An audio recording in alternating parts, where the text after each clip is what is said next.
Hello and welcome to Valeriecation Yoga. My name is Valerie. I am excited to pop in today because we are discussing an interesting concept when it comes to teaching yoga, and that is the subject of social media, right?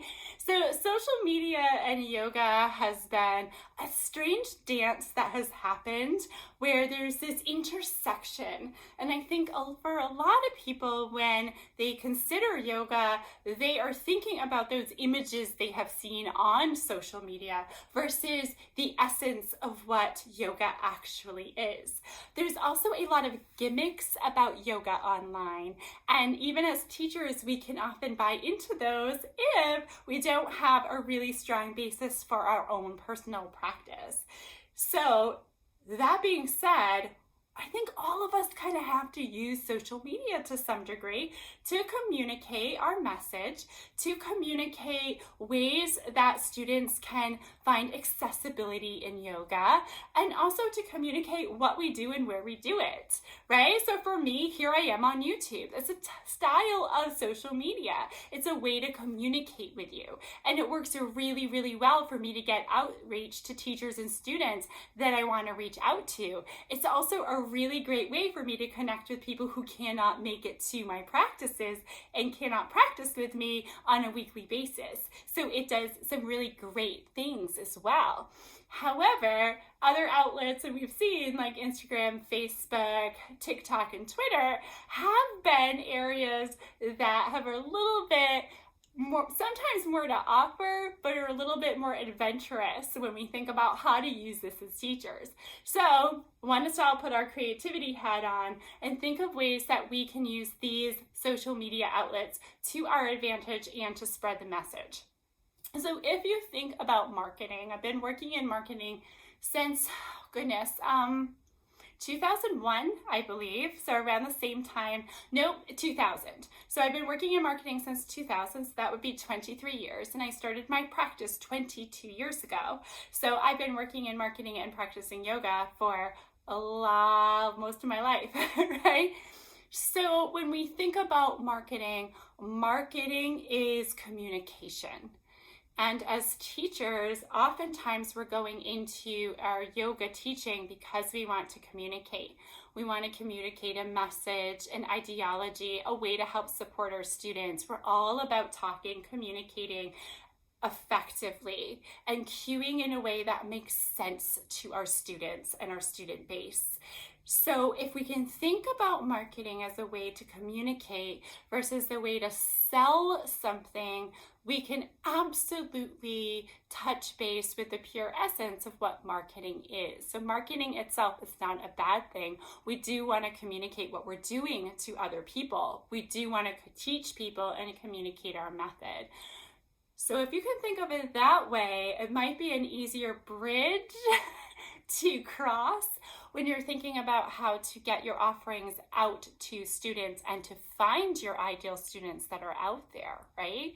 So Facebook, Instagram, those are the primary areas that I use, social media, and of course I use YouTube. So Facebook is wonderful for me because I have a lot of friends in my community that do practice with me, or are friends of friends that practice with me, or are family members, or actually friends, not just Facebook friends, that practice with me or want to know more about what I'm doing so they can share the message to those who do practice yoga. So for me, Facebook is actually very personal. I'm able to talk and communicate with people on a much more personal level than really anything else. Honestly, I could miss some emails, and I have along the way. And this gets me in touch with people. They can see what I'm doing, talk to me in any way they want to, and then know what I have going on for offerings. And I use Instagram for those some of which I do know. I do messaging and stuff with students I know from Instagram, but I oftentimes use Instagram as a way to communicate with those who I'm not as closely related to or close friends with. So certainly I have my student base that does reach out to me by Instagram and does communicate with me through Instagram, and that's their preferred method, and I love it. I love communicating with you that way.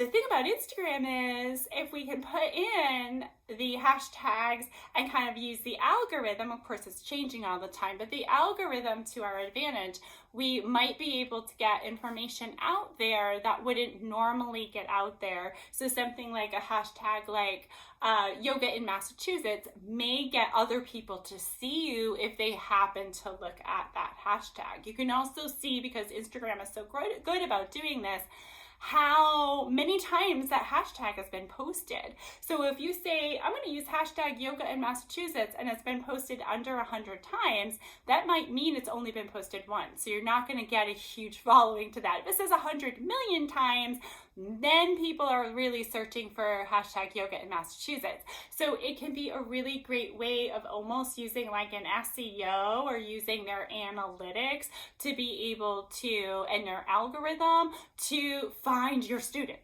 So that's one thing I really like about it. And that being said, Facebook events is still a great way to post. I know it's a little more antiquated now. Over the past couple years, that's kind of gone by the wayside. I don't see as many events set up, but I have had many students come to events that I have offered by using that event platform, right? So it's always great. Also, in social media, connect to other people who do either things that you do or support the things that you do. So for me, I'm a pre and postnatal yoga teacher, not predominantly, but partly.